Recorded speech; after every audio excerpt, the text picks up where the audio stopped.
Hoje eu quero falar sobre um tema que, na minha visão, ainda é muito negligenciado, principalmente porque empreende. A gente fala muito sobre crescimento, resultado, estratégia, mas pouco sobre o impacto disso tudo na nossa mente. E para esse episódio, eu trouxe a Jéssica Vilela.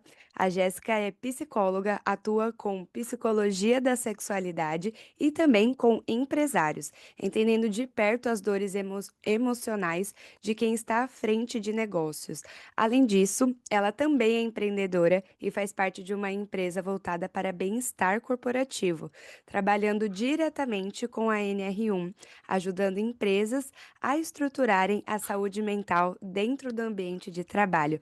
Ou seja, ela vive isso na prática, tudo aquilo que a gente fala. Jéssica, seja muito bem-vinda ao podcast. Muito obrigada, Júlia.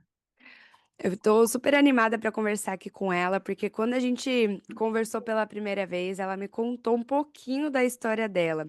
Conta pra gente, se você já tinha essa bagagem muito forte em gestão antes da psicologia, como que foi essa transição? Bom, Júlia, na verdade, né, o mundo corporativo foi onde eu me iniciei, né. Eu trabalhei desde os meus 18 anos dentro de uma empresa multinacional, e foi lá que eu conheci esse mundo, né. Então eu passei desde a operação até a parte administrativa nessa empresa, e conforme o tempo foi passando, conheci o meu esposo, ele um empreendedor nato, né, eu até brinco que ele não tem nem carteira de trabalho, e ele me apresentou esse mundo do empreendedorismo, né. E aí foi onde, eu decidi, vislumbrar desse mundo também. Então eu saí do mundo corporativo como CLT e fui, me aventurar nessa vida que é empreender, né. E aí nisso, eu me formei em processos gerenciais, nós criamos as nossas empresas, que hoje nós temos 2 empresas, em sociedade, e depois de tudo isso dentro do próprio curso de processos gerenciais, eu me vi ali muito, afinada com a parte de processos, organizacional, cultura. Então aquilo para mim era um mundo, assim, que eu adorava, né. E sempre pegando tudo aquilo que eu aprendia lá na escola, né, na faculdade, e trazendo para minhas empresas, né. Então, dali surgiu, esse lugar de afinidade com o mundo organizacional, mas, voltado para essa parte mesmo cultural e também de processos. E a psicologia veio em um outro momento, né, eh, eu já havia me formado, e eu me encontrei, assim, com a psicologia. A gente sempre fala que uma pessoa que decide se colocar na faculdade de psicologia sempre vai para entender alguma coisa dela, né. Então eu não fui diferente, né, eu fui vislumbrar esse mundo buscando entender a minha mente, as coisas que eu pensava, a forma que eu pensava: "Nossa, será que isso é normal? Será que não é? Será que todo mundo pensa assim?". E aí, consegui juntar esses 2 mundos que são, a minha paixão, que é o mundo empreendedor e o ser humano. Então, a psicologia veio para unir esses 2 lados. E hoje eu tento aí, conciliar esses 2 mundos, né, atendo como psicóloga clínica, com a parte de psicologia sexual, trabalho, focado em mulheres empreendedoras, e também trabalho com essa parte organizacional, que é a parte de consultoria, e é onde nasceu a Equibalance, para também ajudar esses empreendedores neste momento tão novo, né, e tão, de dúvidas, né, que é essa regulamentação nova aí. Nossa, no final a gente sempre fala de pessoas, né, porque, Exatamente. você está lidando com pessoas dentro das empresas e fora também, né, como psicóloga. E isso é muito interessante porque, no final do dia a gente lida com as pessoas, e eu vejo que quanto mais conhecimento a gente vai adquirindo, mais a gente aprende a lidar com as situações. Então, eu adoro quando a pessoa chega e fala assim: "Ah, não parei de estudar, sempre fui atrás", porque é assim que a gente vai se desenvolvendo realmente, né. E você tem uma visão muito interessante, porque você entende tanto o lado do colaborador quanto do empresário, né.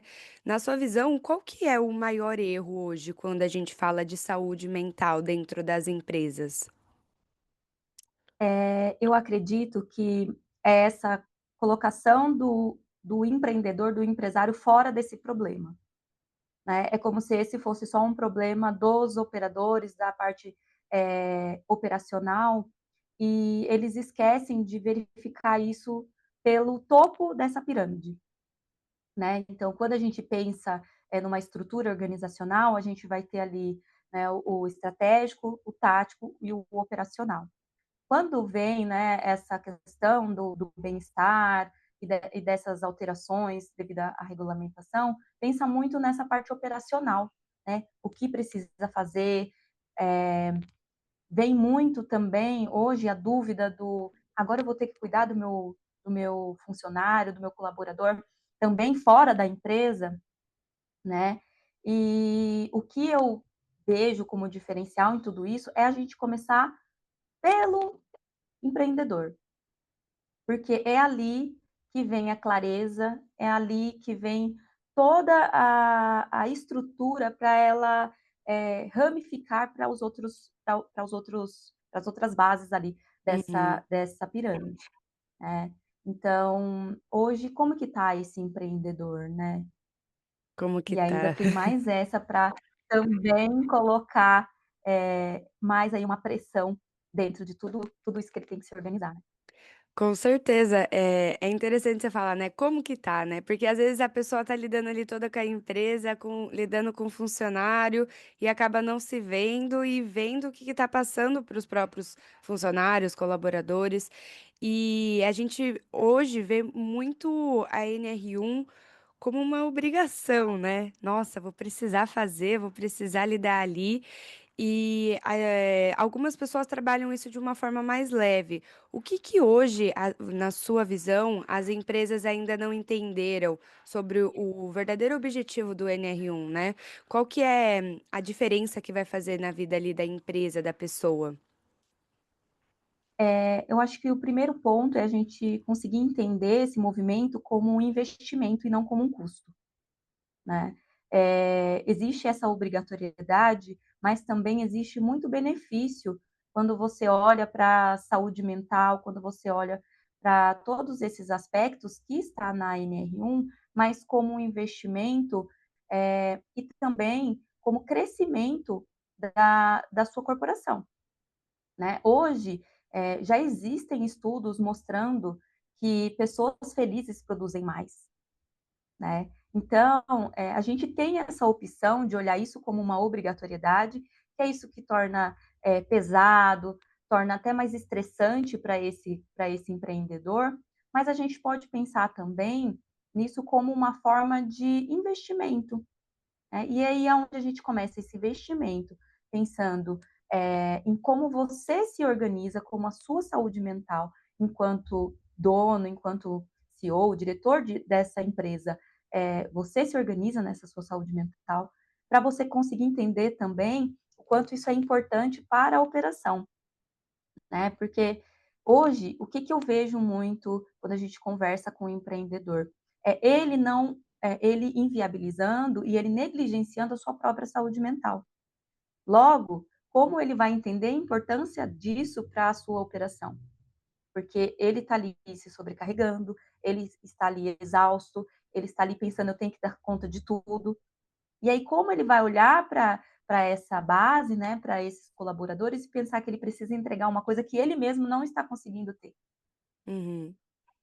Então, para mim, eu acho que o foco, né, dessa alteração mesmo de mindset, de você olhar isso como uma possibilidade de crescimento e principalmente também de um crescimento, de bem-estar para o próprio empreendedor.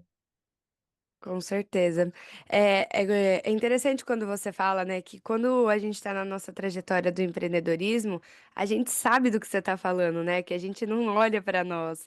Você mesma que é empreendedora, depois que o seu marido entrou aí no jogo também. É interessante ver que a gente vai passar uma hora por isso, mas tem que saber sair, porque às vezes acaba ficando no looping, né, e acaba não resolvendo essa situação. E hoje, Exatamente. quando você atende como, empreendedora, como psicóloga ali, o que que você mais vê repetindo ali nos empresários? É alguma atitude? É alguma crença? O que que você vê mais acontecendo hoje? Eu vou dividir isso em 2 cenários, né, porque a Tá. gente tem, uma dor da mulher empreendedora e a gente tem também a dor do homem empreendedor. São coisas distintas, né. Quando a gente olha, né, e vê uma mulher que empreende, ela tem ali,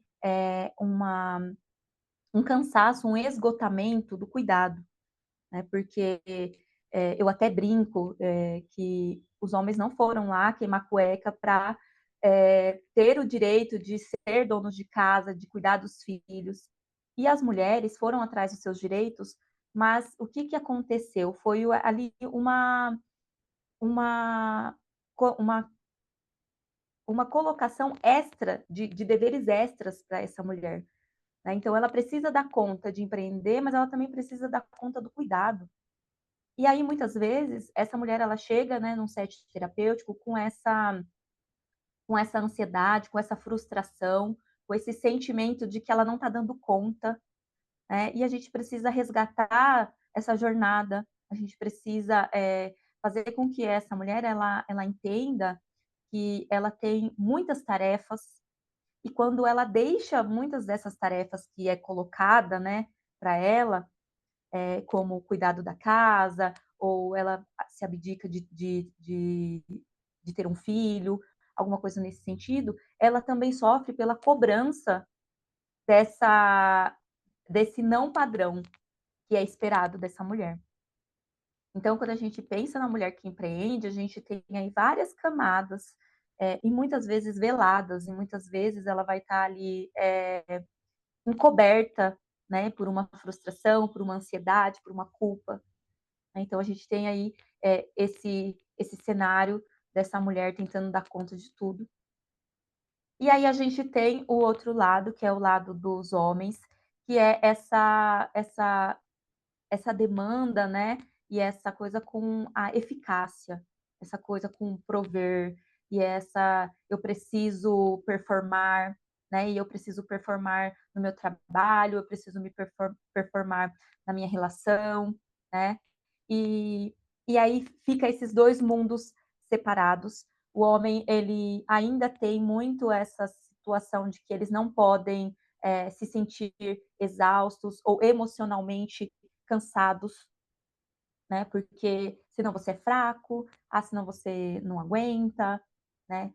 Então, assim, existe um sofrimento desse homem também, e esse sofrimento ele é muito inviabilizado e até muitas vezes nem, eles não param nem para pensar nisso, porque eles precisam manter ali a sua eficácia, né. Então, geralmente dentro do set aparece esses 2 mundos, não é não é uma lei, né, não é algo determinado, mas geralmente, a gente encontra esses sofrimentos nessa causa, né, a mulher Uhum. nessa sua busca por dar conta de tudo, e o homem nessa busca da performance, da riqueza, né, dessa coisa de eu preciso ser um homem bem-sucedido.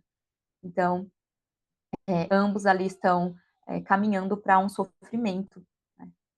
Então é Sim, basicamente toda regra tem a sua exceção, né? Acaba que a gente vê alguns casos à parte, mas é interessante o que você traz, porque ambos os lados precisam equilibrar isso tudo que está acontecendo, né? Para que haja uma solução mesmo. E você, sendo empreendedora também, vive tudo isso na prática. negócios, responsabilidades. Existe equilíbrio mesmo entre essa vida? Ou isso é só uma ideia? Porque algumas pessoas que já passaram no podcast falam que se você tem um objetivo, você precisa seguir ali firme e forte nesse objetivo até alcançar, e não quer dizer que você vai ter equilíbrio nessa fase. Mas outras pessoas falam que tem que aproveitar a jornada, ter o equilíbrio sim. Então, o que que você acredita? Qual que é a sua visão sobre isso? Bom, eu acredito que o equilíbrio é como andar de bicicleta, Uhum, né. Você vê se você estiver na bicicleta parada, você não tem equilíbrio. Você precisa que ela esteja se movimentando, e aí dentro desse movimento você, consegue o equilíbrio para você caminhar.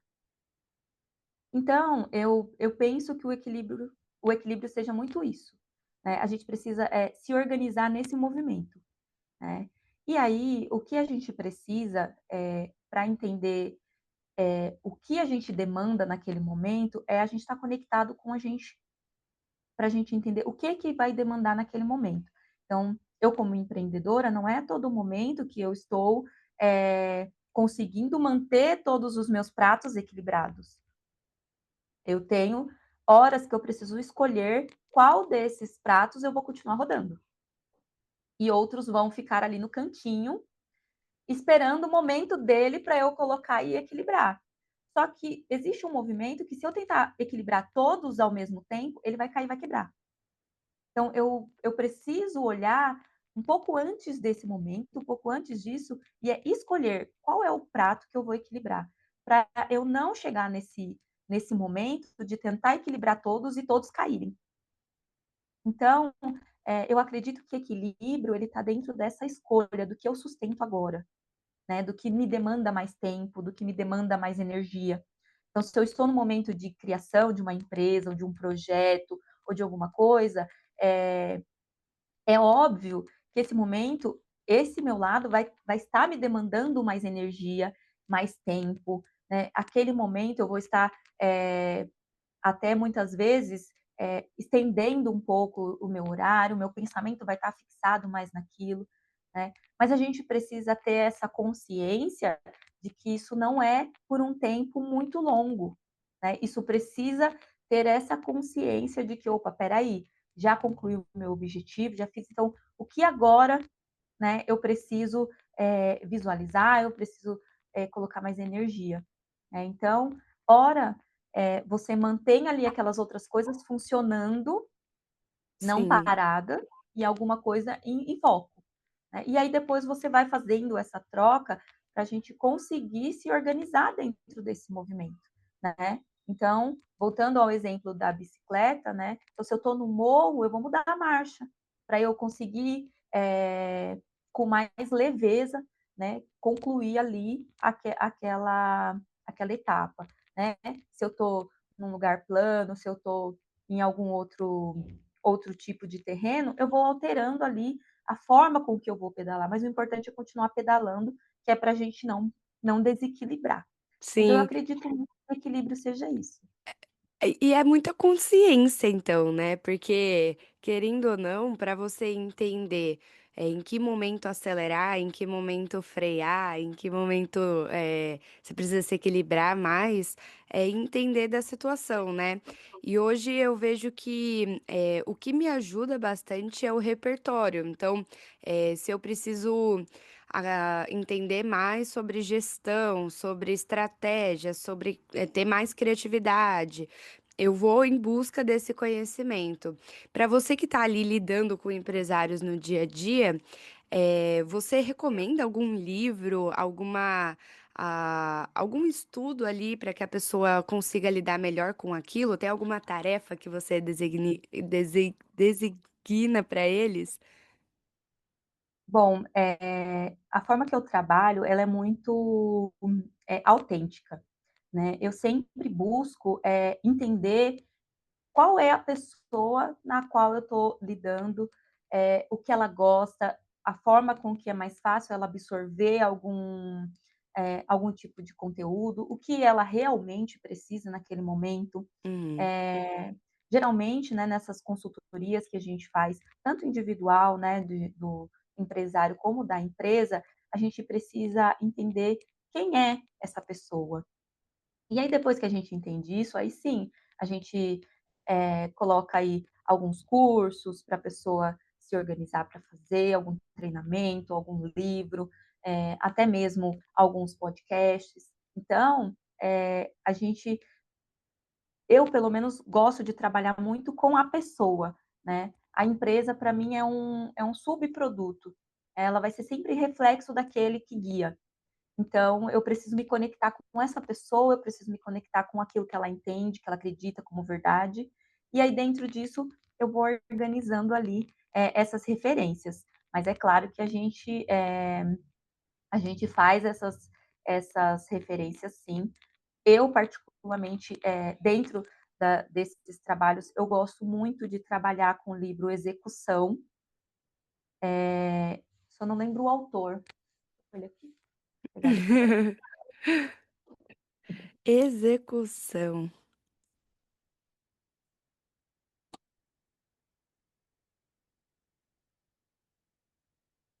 Esse livro aqui. Que legal! Nossa, eu nunca ouvi falar desse livro.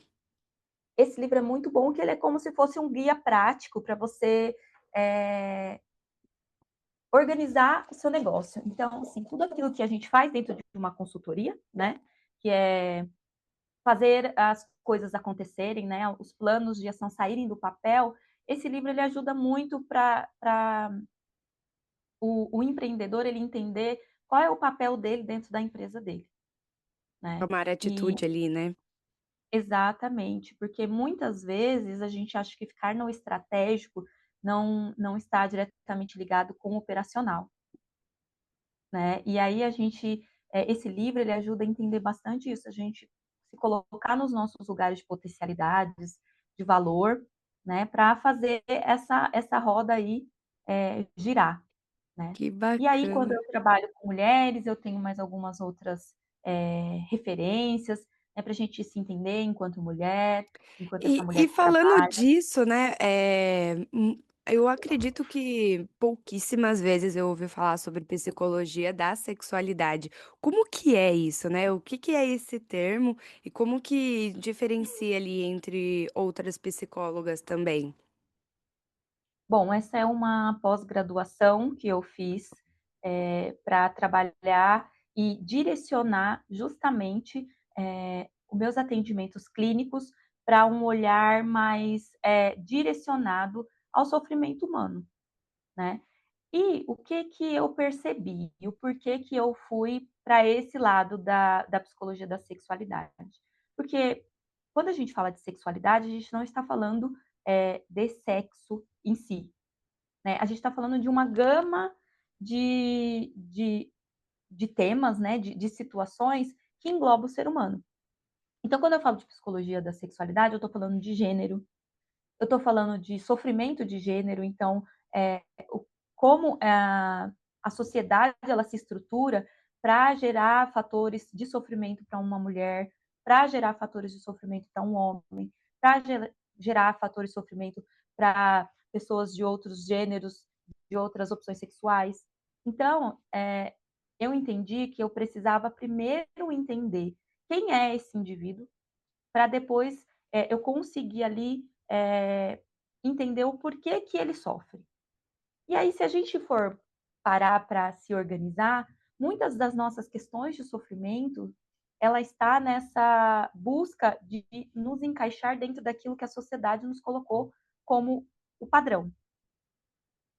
Então, isso envolve as nossas relações, isso envolve a forma como a gente se vê, isso envolve a forma com que a gente, vê o outro, e também a forma com que a gente vê as nossas relações sexuais, as nossas relações de amizade. Então, assim, a psicologia da sexualidade, ela permite a gente entender com mais amplitude esse ser humano, né. E hoje é muito tabu falar sobre isso, né, falar de como essas situações se organizam na nossa cabeça. E muitas vezes a gente não sabe se é certo, se é errado, se tem certo ou errado, né. Então, isso me ajuda, essa formação me ajuda a lidar com esse ser humano e a sua complexidade e a sua completude, né, Nossa, porque nós também você falando isso, me traz muito na visão da sociedade que a gente está hoje, né,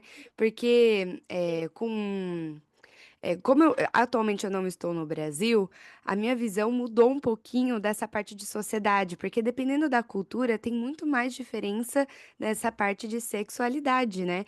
Então, hoje em dia a gente fala muito sobre a aceitação do LGBT, QIA+, eu acho que tem mais alguma sigla, mas eu não me lembro agora, mas a sociedade entender também o que está acontecendo nesse universo, né, porque hoje em uhum. dia ocorre muitas limitações e eu ia te perguntar, isso ocorre dentro das empresas? Qual que é a sua visão sobre isso, né, e você que está há muito tempo no mercado, trabalhou dentro de empresas, sabe que antes era super diferente de hoje, né. Me conta um pouquinho dessa sua visão que você estava mais nesse assunto. Quando a gente pensa em empresa, a gente sempre tem que lembrar que, são pessoas, Uhum, né. Então ali é um ecossistema organizado por pessoas. E quando a gente fala de Brasil, eh, o brasileiro, ele é preconceituoso. E aí a gente engloba todos os tipos de preconceito.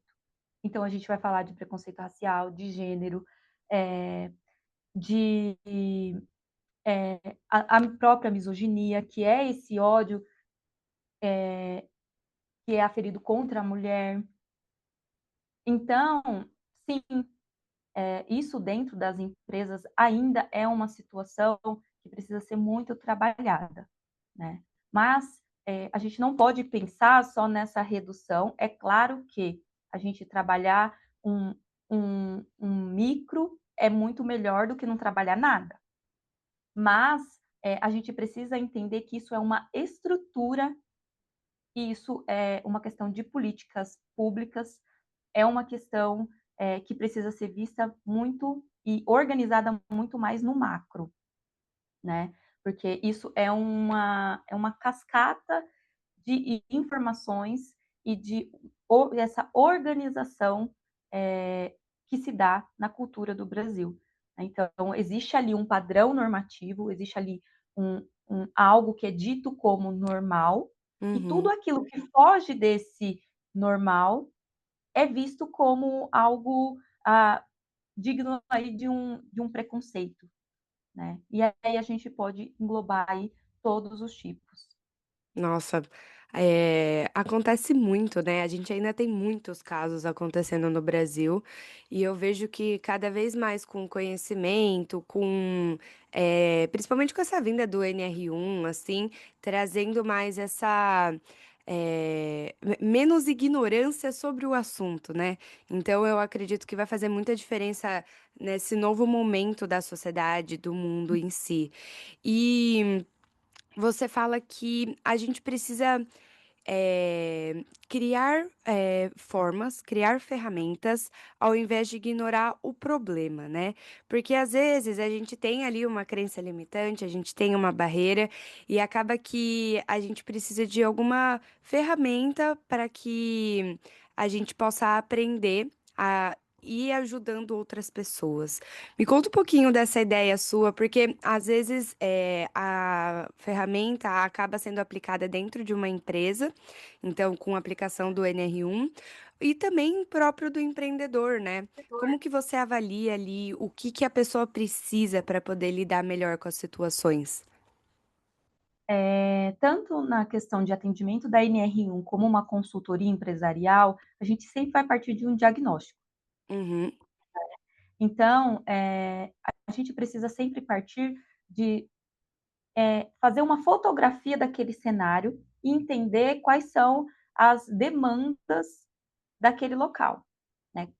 Quando eu direciono isso para a NR1, então a gente vai fazer ali, o nosso diagnóstico, que é próprio para identificar essas situações, né, da parte de psicossocial.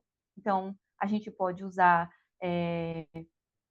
o nosso próprio, que é a Well Check, que é um questionário que a gente vai fazer o quê? A gente vai pegar esse questionário, a gente vai visitar essa empresa, a gente vai olhar os documentos dela para a gente entender como ela funciona. Depois disso, a gente vai fazer uma entrevista com os próprios donos e a gente vai organizar isso. O que é que a gente viu e o que é que ele vê da empresa dele. E aí a gente vai tentar buscar essa coerência e essa melhoria dentro dessa empresa. Então é só depois que a gente tem um diagnóstico que a gente consegue partir para um plano de ação. E aí depois, né, para um planejamento desse plano de ação. E aí depois a gente consegue fazer a implementação e o acompanhamento desse plano de ação.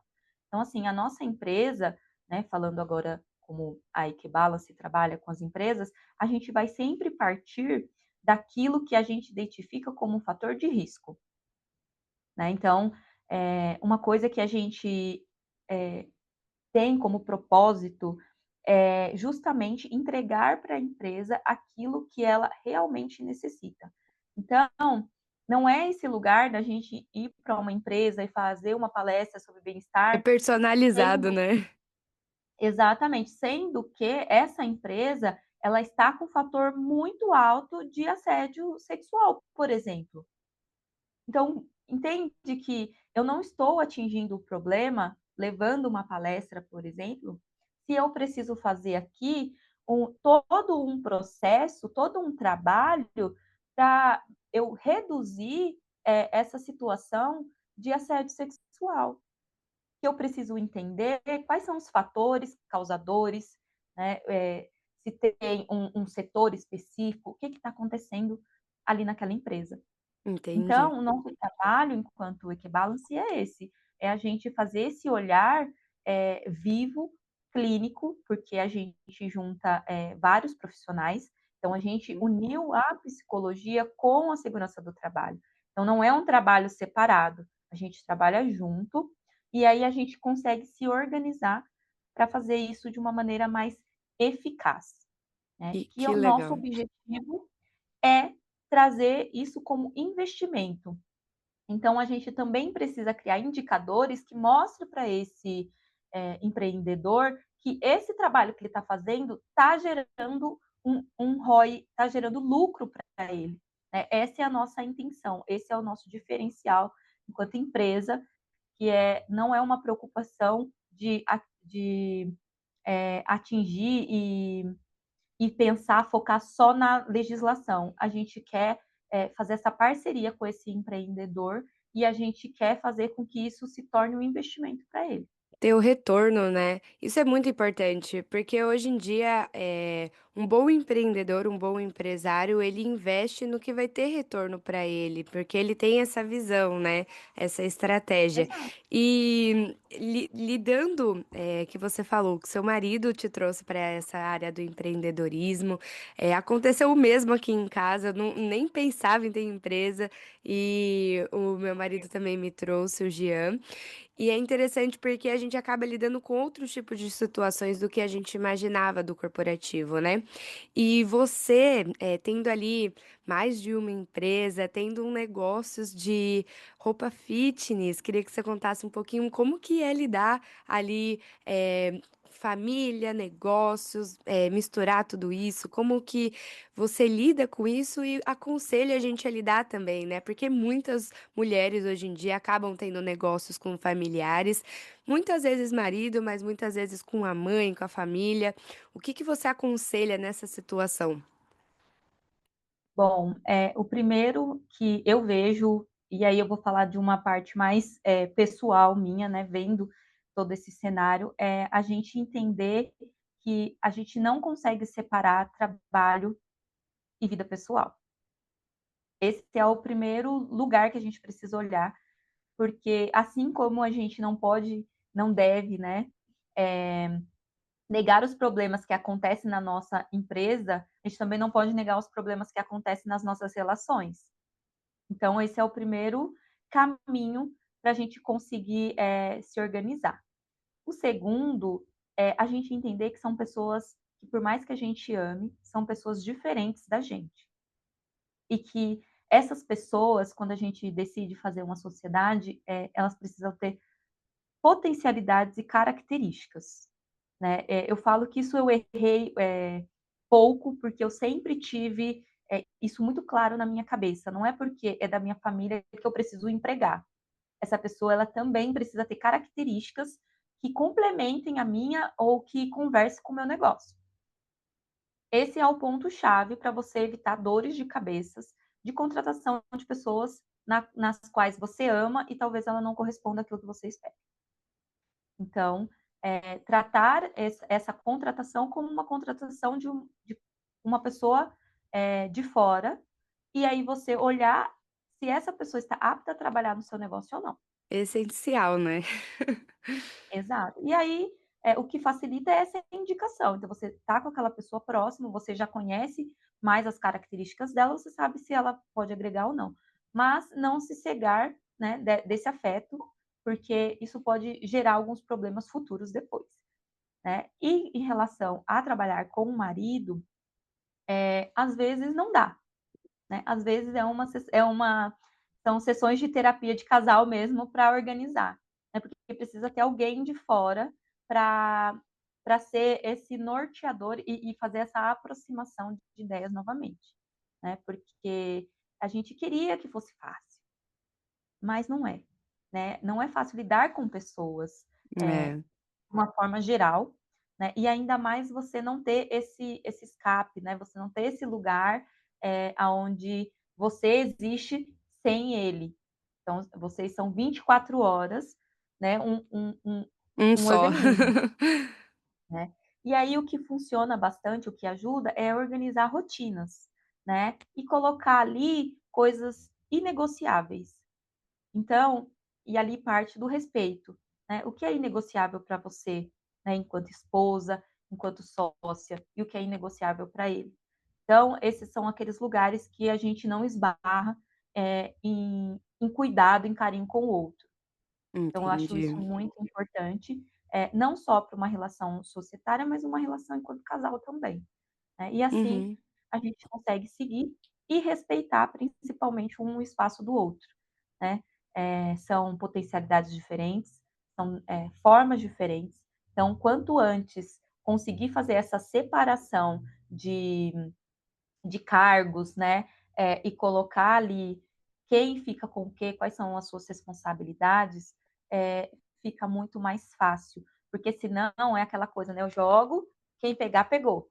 E aí se não pegar, aí vai ficar: "Mas era você que era para fazer, mas era eu achei que você ia fazer", e aí aquilo não acontece. Então, essa parte de Importante. deixar claro os papéis, é muito importante também.